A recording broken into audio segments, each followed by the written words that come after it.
शेखर अस्पताल, इंदिरा नगर, लखनऊ का मैं वरिष्ठ अस्थि रोग विशेषज्ञ डॉक्टर संजय श्रीवास्तव आज आपसे एक रीढ़ की हड्डी की बहुत सामान्य सी प्रॉब्लम चिक चली जाने के बारे में चर्चा करना चाहूंगा। ये बहुत ही सामान्य समस्या है जो अक्सर हर उम्र में, हर आयु वर्ग में दिखती है और हर किसी को जिंदगी में शायद कभी ना कभी एक बार होती ही है। लेकिन इसके बारे में आपको कुछ बताऊं, मैं ये आपको बताना जरूर चाहूंगा कि हमारी ये समस्या उपजती कहाँ से है, क्यों होती है, तो मैं आपको बाद में डिटेल करूंगा ही। लेकिन पहले ये बता दूं कि ये होती कहाँ पे है। देखिए, इसको मैं बताने के लिए आपको एक रीढ़ की हड्डी का ये मॉडल दिखा रहा हूं। इस रीढ़ की हड्डी के मॉडल में आप देखिए, ये जो बीच बीच में ये दिख रही हैं आपको, ये रीढ़ की हड्डी की यूनिट्स यानी वर्टिब्रा या कशेरुकाएं कहलाती हैं। और इन कशेरुकाओं के दो के बीच में एक ये जो पतली सी आपको स्ट्रक्चर दिख रही है, इसको हम लोग कहते हैं इंटरवर्टिब्रल डिस्क, जो शॉक एब्जॉर्बर का काम करती है, शॉक एब्जॉर्ब करती है। और दो रीढ़ की हड्डियों के बीच में इसी जगह पे दो आपको जो ये सुराख दिख रहे हैं, इससे देखिए ये पीली पीली तरह की ये नसें निकलती हैं। और ये नसें हैं जो आपके शरीर को जान देती हैं, संवेदनाएं ले जाती हैं और बाकी कामों में मदद भी करती हैं। गर्दन में 7 कशेरुकाएं, पीठ में 12 कशेरुकाएं, कमर में 5, नीचे सैक्रम में 5 और कॉक्सिक्स में, टेल बोन में 4 होती हैं। तो इस तरह से आपकी रीढ़ की हड्डी में ये 33 कशेरुकाएं या वर्टिब्री होती हैं, जो आपकी पूरी रीढ़ की हड्डी को बनाती हैं और आपके वजन को साधती हैं, आपको खड़े होने में और चलने में मददगार होती हैं। ये जो चिक चली जाने की समस्या है, ये सबसे ज्यादा कमर की हड्डियों में देखी जाती है, खासकर 3, 4, 5 और सैक्रम के पहले हिस्से में ये देखी जाती है। अब इसको मैं आपको इस मॉडल से, कमर के मॉडल से थोड़ा सा समझाना चाहूंगा।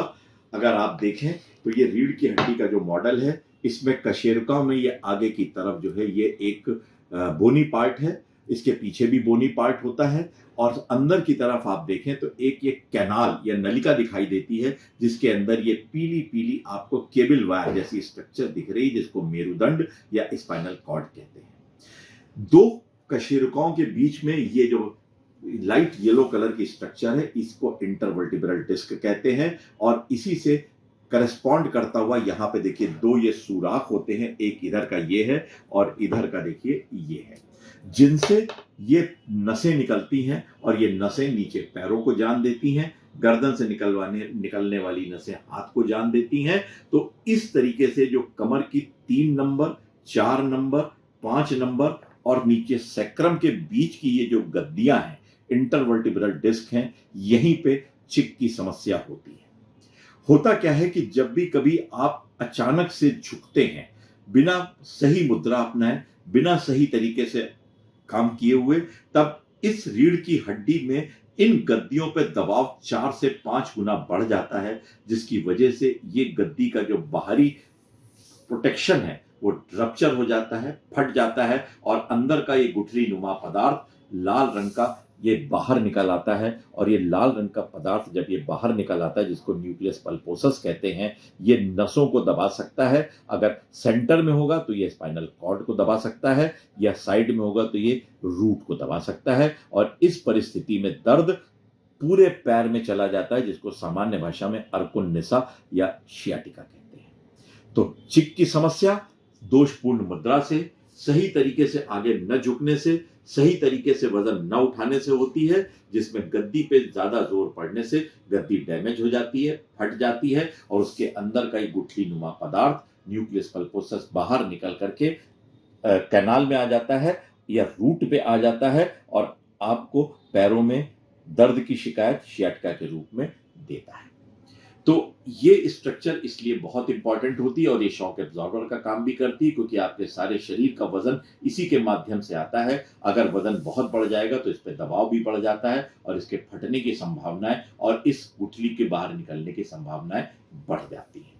तो लक्षण क्या होते हैं? जब भी कभी आप दोषपूर्ण मुद्रा में आगे झुकते हैं या वजन उठाते हैं, इस पे दबाव अत्यधिक बढ़ जाने से ये चिक या गद्दी फट जाती है, गुठली बाहर निकल आती है, कमर में बहुत दर्द होता है और ये दर्द अगर रूट को इरिटेट कर रहा है, दबा रहा है या कुछ भी इस पे इरिटेशन कर रहा है, तो ये दर्द आपके पूरे पैर में दौड़ जाता है, अर्कुन्निसा का दर्द कहलाता है। इस परिस्थिति में आपको आराम की जरूरत होती है, क्योंकि देखा यह गया है कि अगर आप आराम करते हैं तो ये गुठली नुमा पदार्थ जो निकल के बाहर आ गया है, ये आप उस फटे हुए हिस्से से अंदर चला जाता है, दबाव कम हो जाता है और आप ठीक होने लगते हैं। या कभी कभी अगर दबाव बहुत ज्यादा हो गया है तो ये गद्दी जो निकली हुई गुठली है ये टूट जाती है, डिटैच हो जाती है और कैनाल में आके एक डेड पीस की तरह पड़ी रहती है। उस परिस्थिति में आपकी दर्द की संभावनाएं ज्यादा भी हो सकती या खत्म भी हो सकती हैं,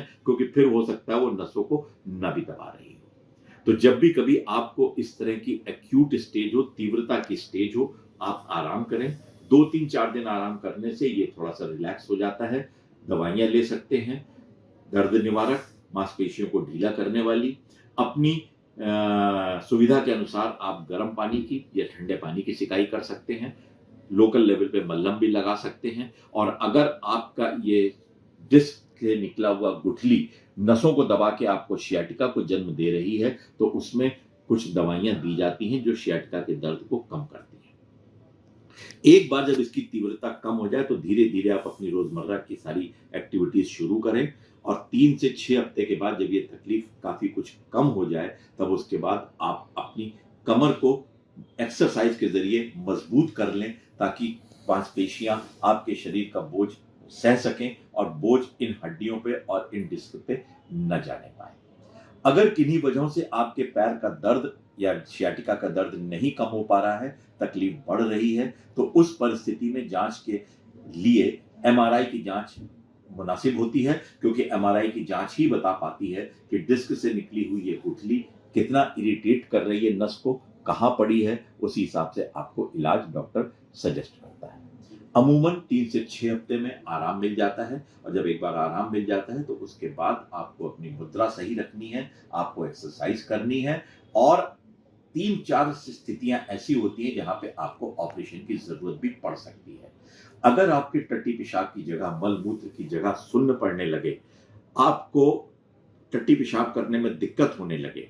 आपका दर्द बढ़ता ही चला जाए दवा लेने के बाद भी, या आपके पैरों में कमजोरी आने लगे, आपको खड़े होने में, चलने में पैर लड़खड़ाने लगे, आप गिरने से लगे, तो इस परिस्थिति में आपकी इस निकली हुई गुठली को डॉक्टर ऑपरेशन के द्वारा निकालते हैं। चाहे वो दूरबीनी ऑपरेशन से करें या ऑपरेशन पीठ को खोल के करें, रीढ़ की हड्डी को साध दें, ताकि आपकी नसों पर ये जो प्रेशर पड़ रहा है ये कम हो सके। लेकिन एक बात का जरूर ध्यान रखें, इलाज से बेहतर बचाव है और बचाव के लिए आपको सही मुद्रा अपनानी चाहिए। घर में जब आप भारी सामान उठाएं, जैसे खासकर गृहिणियां, कोई चीज फर्श पे गिर गई, अचानक से झुकी और उठाया, चिक चली जाती है। भरा गैस का सिलेंडर, भरी पानी की बाल्टी, मतलब भारी सामान अगर आपने उठाया तो भी चिक जा सकती है। कार्यस्थल पर अगर आप भारी सामान उठा रहे हैं, भारी चीजों को बिना सावधानी के उठा रहे हैं, तो भी ये चिक जा सकती है। तो इसलिए एक बात का ध्यान रखें, जब भी कभी आपको झुक के काम करना है या वजन उठाना है, तो आप सीधे सीधे कमर से न झुकें, आप पैर मोड़ लें, शरीर को सीधा रखें और वजन को अपने शरीर के जितना करीब लाके उठा सके उतना उठाएं, ताकि आपकी रीढ़ की हड्डियों के बीच में मौजूद इन डिस्क पर, इन पे प्रेशर बहुत ज्यादा ना आए। और अगर बहुत ज्यादा नहीं आएगा तो ये सलामत रहेंगी, वरना ये फट जाती हैं और ये गुठली नुमा स्ट्रक्चर जब बाहर आ जाता है तो आपकी कमर को और आपकी नसों को तकलीफ दे सकता है। इसलिए झुकने में, वजन उठाने में सही मुद्रा अपनाएं और एक बार जब आपको तकलीफ से छुटकारा मिल जाए तो अपनी पीठ की मांसपेशियों को, पेट की मांसपेशियों को एक्सरसाइज द्वारा डॉक्टर की देखरेख में या फिजियोथेरेपिस्ट की देखरेख में करें, ताकि आपके शरीर का भार ये मांसपेशियां भी काफी हद तक उठा सकें और वो भार आपकी रीढ़ की हड्डी के माध्यम से इन इंटरवर्टिब्रल डिस्क पे ज्यादा प्रेशर न डाले, ताकि इसके दोबारा किसी और लेवल पे बाहर निकलने की संभावना कम हो जाए। तो मेरा आपसे सलाह यही है कि अगर आप चिक की समस्या से बचना चाहते हैं, युवावस्था में भी, बुजुर्गी में भी, और बुजुर्गी में खासकर चूंकि ये डिस्क काफी घिस जाती है, पानी की कमी से पतली पड़ जाती है, ये सुराख पास पास आ जाते हैं, नसों के दबने की संभावनाएं काफी बढ़ जाती हैं। तो ऐसी स्थिति में चाहे आप युवावस्था में हो चाहे वृद्धावस्था में हो, आप आगे झुकने में कमर से न झुककर पैरों को मोड़कर शरीर को सीधा रख के कार्य करें, वजन को अपने शरीर के बिल्कुल पास में रखें और प्रॉपर एक्सरसाइज पीठ की और कमर की करें, तो आपको इस चिक की समस्या से छुटकारा भी मिल जाएगा और भविष्य में आपको ये समस्या ना हो, ये भी सुनिश्चित हो जाएगा। बस यही मेरा आज आपको परामर्श है। धन्यवाद।